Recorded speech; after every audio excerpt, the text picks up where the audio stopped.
This is my experience in Egypt, one of the leading Muslim nations in the world. For 1400 years, Islam has been supreme in that country, 1400 years. From almost the very beginnings up to today. Except for a few years the French came there, for a few years the British came there, but overall the Muslim is overlord of Egypt for 1400 years. Can you deny that? But where's the dawah? The Christians are there, they're boasting there are 10 million Christians. They say there are 20 million. The Christians are boasting that there are 20 million Coptic Christians in Egypt. The Muslims say no, there are only 10 million. I say it's worse. If it's 10 million, it's worse, because the 10 million has got you under such control. If 20 million had you, I might sympathize a little with you. But the 10 million, what they're doing to you, what they have done to you, absolutely emasculated you, castrated you like oxen, bel bana diya sabko. I go to the Dawah conference. I am promised that visa will be waiting for me when I arrive there. Mr. Deedat, you don't have anything to worry about. I said, look, I'm a South African. You know, people, they don't like me because of my passport. It's not my fault, what can I do? So no, you have nothing to worry about. We'll have visas waiting for you. So I land in Cairo, Al-Qahira. And the man from the Al-Azhar, he comes and takes me from the aeroplane. Quick, there are people there before me in the queue. He leaves that queue one side and he takes me right to the front, to the counter. So I'm getting VIP treatment. And I stand there waiting. He takes my passport and my son's passport and he goes. And I'm waiting. The queue is getting smaller and smaller. Eventually the queue is finished, but I'm still there. I was the VIP. Then he tells me, right, you sit down, Mr. Deedat, you wait. I said, all right, I sit down, wait. He comes after another half an hour, I said, look, here is a lady here, she will now attend to you. I said, shukran. So she goes, and she comes back. She said, look, wait for half an hour. I said, I'll wait for an hour, wait for 2.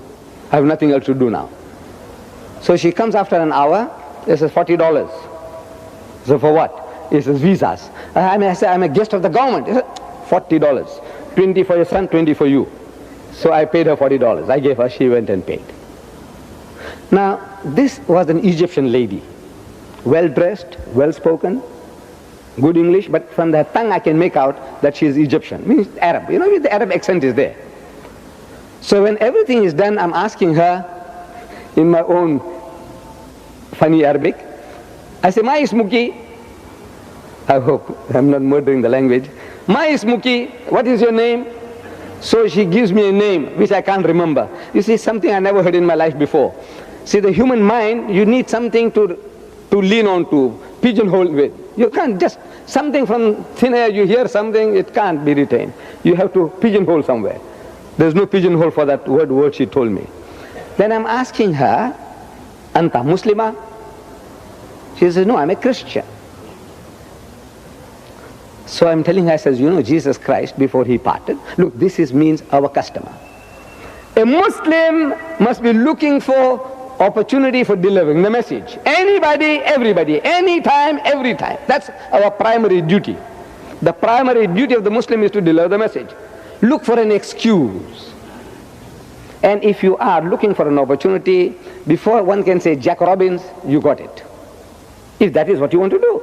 You want to deliver the message? In so many innocent ways you can get going.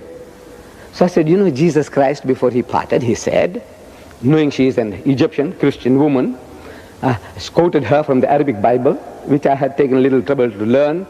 So, لَكِنِّي أَقُولُ لَكُمُ الْحَقُّ إِنَّهُ خَيْرٌ لَكُمْ إِنْ أَنْتَلِكَ لِأَلَّهُ إِلَّا مَنْ تَلِكَ لَا يَأْتِيكُمُ الْمُؤَذِّ وَلَكِنْ إِنْ ذَهَبْتُ أُرْسِلْهُ إِلَيْكُمْ. I didn't translate it for her because she understood what I said. She was an Egyptian Christian lady. She understood.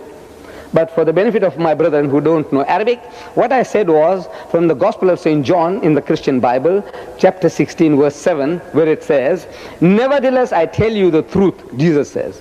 It is expedient for you, it is better for you that I go away. For if I go not away, the Comforter will not come unto you. But if I go, I will send him. That is what I told her in Arabic. So I'm asking her, who is this Mu'azzi? She says, I don't know. So I said, you see, in the Holy Quran we are told that before he parted, Jesus, before he parted, he said, وَمُبَشِّرًا بِرَسُولٍ يَأْتِي مِنْ بَعْدِ اسْمُهُ Ahmad, and giving glad tidings of a messenger to come after me, whose name shall be Ahmad, which is another name for Muhammad, and Muhammad is Muazzi. She says, funny, these Egyptians, meaning the Muslims, the Muslim Egyptians, he said, these Egyptians, they take us to the dance, they take us to the cinema, but nobody tells us about Muazzi.